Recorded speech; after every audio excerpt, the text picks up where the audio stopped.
आज की कथा बड़ी ही दिलचस्प और सीख देने वाली है, तो बने रहिएगा अंत तक। बहुत समय पहले काशी को शिक्षा की नगरी के नाम से जाना जाता था। उस समय यह परंपरा होती थी कि प्रत्येक बालक जो ब्राह्मण के घर में जन्म लेता था, उसे काशी जाकर वेदादि शास्त्रों का अध्ययन करना होता था। तभी वह कर्मकांड आदि पुरोहिताई के कार्य करने के योग्य होता था।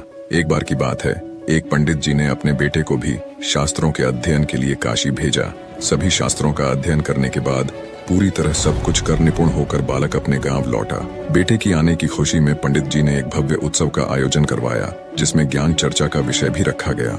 उसमें नए पंडित जी को शास्त्रोक्त तरीके से ग्रामवासियों की समस्याओं का समाधान करना था। सभी लोगों ने तरह तरह के प्रश्न पूछे। लगभग सभी प्रश्नों के जवाब नए नए शास्त्र झाता बने पंडित जी ने अच्छे से पूरी व्याख्या के साथ दिए। सभी गांव वाले उससे बहुत प्रभावित हुए और उसकी प्रशंसा करने लगे। इतने में एक बूढ़ा किसान सामने आया और उसने पूछा, महोदय, मैं भी कुछ पूछूं? तो पंडित जी ने पूरे विश्वास के साथ कहा, हाँ हाँ, क्यों नहीं, ये सभा ये प्रोग्राम इसलिए तो है।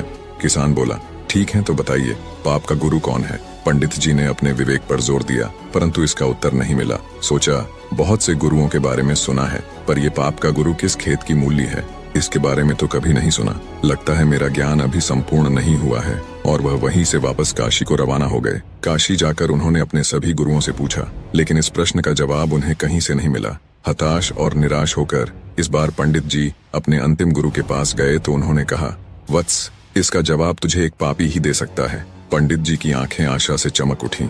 उन्हें लग रहा था कि अब उनको इस प्रश्न का उत्तर मिल जाएगा। उन्होंने तुरंत पूछा, ऐसा पापी कौन है और कहाँ मिलेगा? गुरुदेव बोले, मैं तो किसी पापी को नहीं जानता, लेकिन एक वैश्या है, वह तुम्हारे इस प्रश्न का जवाब दे सकती है। पंडित जी बिना कोई देर किए वैश्या के घर की ओर रवाना हुए। पंडित जी को आता देख वैश्या ने स्वागत में ताना कसते हुए कहा, ज्ञान के साधक, आज अज्ञान की सेवा में कैसे? पंडित जी ने स्वाभिमान पूर्वक कहा, हे देवी, मुझे आपसे केवल अपने एक प्रश्न का उत्तर चाहिए और उसका उत्तर केवल तुम ही दे सकती हो, इसलिए तुम्हारे पास आना पड़ा। मुस्कुराते हुए वैश्या बोली, पूछिए महाशय, ऐसा कौन सा प्रश्न है जिसका जवाब केवल मैं ही दे सकती हूँ? पंडित जी बोले, मैं जानना चाहता हूँ कि पाप का गुरु कौन है। वैश्या ठहाका लगाकर हंसी और फिर गंभीर होकर बोली, महाशय, इसके लिए आपको कुछ दिन यहाँ रहना पड़ेगा। अब पंडित जी इस प्रश्न के उत्तर में पहले ही काफी भटक चुके थे, इसलिए उन्होंने वैश्या की बात मानकर वहाँ रहना स्वीकार कर लिया। लेकिन पंडित जी बोले, हे देवी, मैं यहाँ रह तो लूंगा, लेकिन खाना पानी अपने खुद के हाथ का बनाया हुआ ही लूंगा। वैश्या बोली, जी अवश्य। इस तरह 4 दिन बीत गए। प्रतिदिन पंडित जी खाना बनाते और अपनी पेट पूजा करते थे।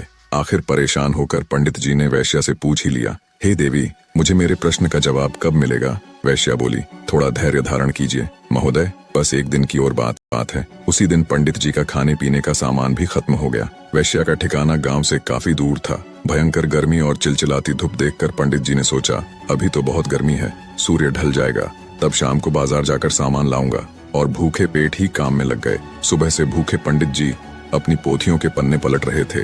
तभी अचानक वैश्या का आगमन हुआ। वैश्या बोली, पंडित जी, आप अकेले खाना बनाते हैं, कितने परेशान हो जाते हैं। एक काम कीजिए, कल से नहा धोकर आपके लिए खाना मैं ही बना दिया करूंगी। इससे मुझे भी आपकी सेवा का कुछ पुण्य मिल जाएगा और भोजन के साथ दक्षिणा में मैं आपको एक सोने की मुहर दूंगी।